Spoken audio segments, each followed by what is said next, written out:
Halo teman-teman, di sini kami dari kelompok 2 akan mempresentasikan terkait SA505 dan SA510. Selanjutnya ada SA505 mengenai konfirmasi eksternal. Untuk ruang lingkup SA505 ini berhubungan dengan penggunaan konfirmasi eksternal oleh auditor untuk memperoleh bukti yang sesuai dengan SA330 maupun SA500 dan tidak ditujukan untuk litigasi maupun klaim yang ada di SA501. Untuk tanggal efektif, SA505 ini berlaku pada periode yang dimulai atau setelah tanggal 1 Januari 2013 untuk emiten atau 1 Januari 2014 untuk entitas lain emiten. Namun penerapan ini dianjurkan untuk entitas lain emiten. Selanjutnya ada prosedur konfirmasi eksternal untuk memperoleh bukti audit. Nah, di sini itu dipengaruhi oleh sumber dan sifatnya, namun tergantung pada kondisi individual dari bukti audit tersebut. Generalisasi berikut yang relevan terhadap bukti audit yaitu bukti audit yang lebih andal ketika diperoleh dari sumber independen di luar entitas. Lalu bukti audit yang diperoleh secara langsung oleh auditor yang andal daripada yang diperoleh secara tidak langsung atau secara penarikan kesimpulan. Nah, bukti audit dikatakan lebih andal dalam bentuk format dokumen, baik kertas, elektronik maupun media lainnya. Dan oleh karena itu, bukti audit dapat lebih andal jika dalam bentuk konfirmasi eksternal yang diperoleh auditor secara langsung dari pihak yang dikonfirmasi. Selanjutnya, ada tujuan dari SA505. Tujuannya itu ialah merancang dan melaksanakan prosedur untuk memperoleh bukti audit yang relevan dan andal. Untuk definisinya, yang pertama itu ada konfirmasi eksternal. Di sini bukti audit yang diperoleh dari respon dari pihak ketiga kepada auditor dalam bentuk kertas, elektronik maupun media lainnya. Lalu, definisi untuk permintaan konfirmasi positif yaitu permintaan yang menunjukkan apakah pihak yang dikonfirmasi setuju atau tidak setuju dengan informasi dalam permintaan konfirmasi. Begitu pula dengan permintaan konfirmasi negatif, yang dimana permintaan yang menunjukkan apakah pihak yang dikonfirmasi tidak setuju dengan informasi dalam permintaan konfirmasi. Nah, untuk definisi tanpa respon, itu pihak yang dikonfirmasi gagal merespon informasi dalam permintaan konfirmasi. Nah, definisi yang terakhir itu ada penyimpangan. Di sini, penyimpangan di sini adalah respon yang menunjukkan perbedaan informasi dalam catatan entitas dengan informasi yang disediakan oleh pihak yang dikonfirmasi. Prosedur konfirmasi eksternal. Sewaktu menggunakan prosedur konfirmasi eksternal, auditor wajib mengendalikan seluruh proses permintaan konfirmasi, termasuk menentukan informasi yang harus dikonfirmasi atau akan diminta. Prosedur konfirmasi eksternal seringkali digunakan untuk meminta informasi tentang saldo akun, ketentuan perjanjian, kontak atau transaksi, dan perjanjian tambahan. Memilih siapa yang akan dimintakan konfirmasinya. Auditor memilih seseorang yang berpengalaman atau mengetahui tentang informasi yang akan dikonfirmasi. Kemudian merancang permintaan konfirmasi, termasuk menentukan siapa atau pada tingkat apa yang dituju dan informasi yang langsung disampaikan kepada auditor. Format permintaan konfirmasi dapat secara langsung mempengaruhi tingkat respon konfirmasi, keandalan, dan sifat dari bukti audit yang diperoleh dari respons. Kemudian mengirimkan formulir konfirmasi, termasuk permintaan informasi tindak lanjut jika diperlukan, kepada pihak yang dimintai informasinya. Auditor dapat mengirimkan permintaan konfirmasi tambahan pengguna jawaban untuk permintaan sebelumnya belum diterima dalam waktu yang wajar. Kemudian hasil prosedur konfirmasi eksternal. Yang pertama, keandalan respon terhadap permintaan konfirmasi. Bila auditor menemukan adanya indikasi faktor keraguan, maka auditor harus mendapatkan bukti audit lanjutan untuk menghilangkan keraguan tersebut. Yang kedua, tanpa respon. Melakukan prosedur audit alternatif untuk memperoleh bukti audit yang andal dan relevan. Kemudian, yang ketiga, pengguna respon terhadap konfirmasi positif diperlukan untuk memperoleh bukti audit yang cukup dan tepat. Prosedur audit alternatif tidak menyediakan bukti audit yang diperlukan oleh auditor bila respon terhadap permintaan positif diperlukan. Yang keempat, penyimpangan dengan melakukan investigasi untuk ada kesalahan penyajian. Auditor harus melakukan investigasi penyimpangan untuk menentukan apakah hal itu merupakan indikasi adanya kesalahan penyajian. Kemudian, pengevaluasian atas bukti yang diperoleh.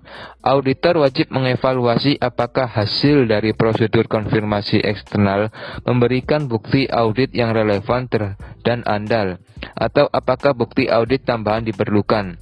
Dalam mengevaluasi hasil konfirmasi, auditor menggolongkan hasil konfirmasi sebagai berikut, yaitu suatu konfirmasi dari pihak yang tepat yang dikonfirmasi, suatu respon yang dianggap tidak dapat diandalkan, suatu permintaan konfirmasi yang tak direspon, suatu respon yang menunjukkan suatu penyimpangan. Kemudian, penolakan manajemen untuk mengizinkan auditor mengirimkan permintaan konfirmasi. Jika manajemen melarang auditor mengirimkan permintaan konfirmasi, auditor wajib menanyakan kepada manajemen apakah alasan pelarangan tersebut dan mengupayakan memperoleh bukti audit atas validitas dan kewajaran alasan tersebut, karena risiko penolakan manajemen mungkin mengindikasikan manajemen sedang menolak akses auditor dalam mengungkap kecurangan atau kesalahan. Yang kedua, mengevaluasi implikasi dari penolakan tersebut terhadap penilaian risiko yang dilakukan auditor mengenai salah saji yang material. Kemudian melaksanakan prosedur audit alternatif yang dirancang untuk memperoleh bukti audit yang relevan dan andal. Kemudian konfirmasi negatif, memberikan bukti audit yang kurang persuasif dibandingkan dengan bukti audit yang diberikan oleh konfirmasi positif. Oleh karena itu, auditor tidak menggunakan permintaan konfirmasi negatif sebagai satu-satunya prosedur audit substantif dalam menanggapi risiko salah saji material yang nilainya pada tingkat asersi, kecuali jika semua yang disebutkan di bawah memang dilaksanakan. Standar Audit 510, Perikatan Audit Tahun Pertama Saldo Awal. Ruang lingkup SA 510 berkaitan dengan tanggung jawab auditor yang berhubungan dengan saldo awal dalam perikatan audit tahun pertama dan jumlah dalam laporan keuangan. Saldo awal mencakup hal-hal yang memerlukan pengungkapan yang ada pada awal suatu periode seperti kontingensi dan komitmen. Tanggal efektif SA 510 berlaku untuk periode yang dimulai pada atau setelah tanggal 1 Januari 2013 untuk emiten atau 1 Januari 2014 untuk entitas selain emiten. Tujuan auditor adalah untuk memperoleh bukti audit yang cukup dan tepat yang berkaitan dengan apakah saldo awal mengandung kesalahan penyajian yang berdampak material terhadap laporan keuangan periode berjalan, dan kebijakan akuntansi yang tepat yang tercermin dalam saldo awal telah diterapkan secara konsisten dalam laporan keuangan periode berjalan, atau perubahannya telah dicatat dengan tepat serta disajikan dan diungkapkan serta memadai berdasarkan kerangka pelaporan keuangan yang berlaku. Prosedur audit saldo awal. Auditor harus membaca laporan keuangan terkini jika ada laporan auditor pendahulu dan jika ada informasi yang relevan dengan saldo awal, termasuk pengungkapan. Auditor harus memperoleh bukti audit yang cukup dan tepat mengenai saldo awal apakah mengandung kesalahan penyajian material dan berdampak terhadap laporan keuangan periode berjalan dengan A. Menentukan apakah saldo akhir periode lalu telah dipindahkan ke periode berjalan, B. Menentukan apakah saldo awal telah mencerminkan penerapan kebijakan akuntansi yang semestinya, C. Melakukan satu atau lebih hal berikut. Yang pertama, mereview kertas kerja auditor. Yang kedua, mengevaluasi prosedur audit yang dilakukan dalam periode berjalan. Yang ketiga, melakukan prosedur audit spesifik. Jika auditor memperoleh bukti audit bahwa saldo awal mengandung kesalahan penyajian secara material, auditor harus melakukan prosedur audit tambahan untuk menentukan dampak terhadap laporan keuangan periode berjalan. Jika kesalahan penyajian ada dalam periode berjalan, auditor harus mengkomunikasikan kesalahan penyajian kepada tingkat manajemen dan pihak yang bertanggung jawab atas tata kelola berdasarkan SA 450. Konsistensi kebijakan akuntansi. Auditor itu harus memperoleh bukti audit kompeten yang cukup dan tepat mengenai kebijakan akuntansi dalam saldo awal. Apakah telah diterapkan dengan konsisten dan apakah perubahan kebijakan akuntansi telah dicatat dengan tepat serta disajikan dan diungkapkan secara memadai. Yang ketiga, informasi yang relevan dalam laporan auditor pendahulu. Jika laporan keuangan periode lalu telah diaudit oleh auditor pendahulu dan terdapat modifikasi terhadap opini, auditor harus mengevaluasi dampak yang menyebabkan modifikasi terhadap penilaian resiko kesalahan penyajian material dalam laporan keuangan periode berjalan berdasarkan SA 315. Kesimpulan dan pelaporan audit. Auditor harus menyatakan opini wajar dengan pengecualian atau opini tidak menyatakan pendapat berdasarkan SA 705 itu ketika yang pertama, jika auditor tidak memperoleh bukti audit yang cukup dan tepat, dan yang kedua, jika saldo awal mengandung kesalahan penyajian yang material dan dampak kesalahan tidak dicatat dengan tepat atau tidak disajikan atau tidak diungkapkan dengan memadai. Konsistensi kebijakan akuntansi. Auditor itu menyimpulkan bahwa kebijakan akuntansi periode berjalan tidak diterapkan secara konsisten dalam kaitan dengan saldo awal. Yang kedua, perubahan atas kebijakan akuntansi tidak dicatat dengan tepat atau tidak disajikan atau diungkapkan secara memadai, sehingga auditor harus memberikan opini wajar tanpa pengecualian atau opini tidak wajar berdasarkan SA 705. Modifikasi terhadap opini dalam laporan auditor pendahulu. Jika opini auditor pendahulu atas laporan keuangan periode lalu berisi modifikasi terhadap opini auditor masih relevan dan material terhadap laporan keuangan, auditor harus memodifikasi opini berdasarkan SA 705 dan 710. Nah, untuk contoh penerapan atau contoh kasus, kami menggunakan penelitian dari Setya Dharma tahun 2006 terkait dampak penerapan ISA dengan studi pada beberapa KAP di Surabaya. Nah, pada pembahasan kali ini, kami akan lebih memfokuskan pada ISA 505 sesuai dengan pembahasan di awal tadi terkait SA 505. Nah, SA 505 ini sendiri meminta auditor untuk menentukan apakah konfirmasi eksternal itu diperlukan dalam mendapatkan bukti audit yang cukup untuk mendukung laporan keuangan tertentu.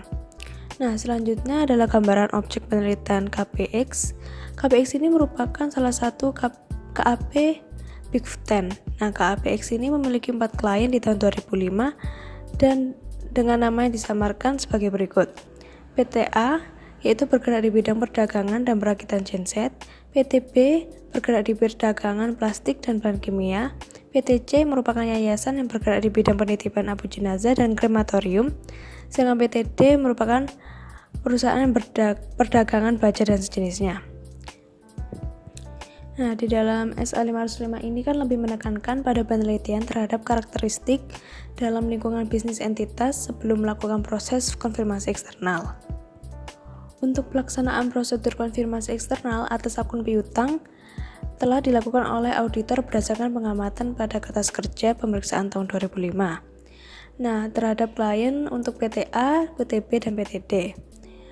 Berbeda dengan PTC, pelaksanaan prosedur konfirmasi eksternal ini tidak dilakukan untuk klien PTC karena dengan pertimbangan bahwa pihak yang dikonfirmasi adalah keluarga dari almarhum yang abu jenazahnya dititipkan di PTC. Yang mana PTC sendiri ini merupakan yayasan yang bergerak di bidang penitipan abu jenazah dan krematorium. Namun, di sini auditor mengambil alternatif lain untuk pemeriksaan dengan cara pengamatan dokumentasi untuk memastikan bahwa saldo piutang sudah benar dan akurat. Sehingga secara kesimpulan, kertas kerja pemeriksaan pada tahun 2004 dan 2005, yaitu auditor itu tetap melaksanakan prosedur tersebut, yaitu prosedur konfirmasi eksternal, yang mana sesuai dengan SA 505, yang memperbolehkan auditor untuk mencari dan menerapkan prosedur alternatif apabila perhitungan tidak praktis karena alasan sifat dan lokasi, yang mana seperti yang dilakukan oleh auditor pada PTC. Sekian presentasi dari kelompok kami, terima kasih.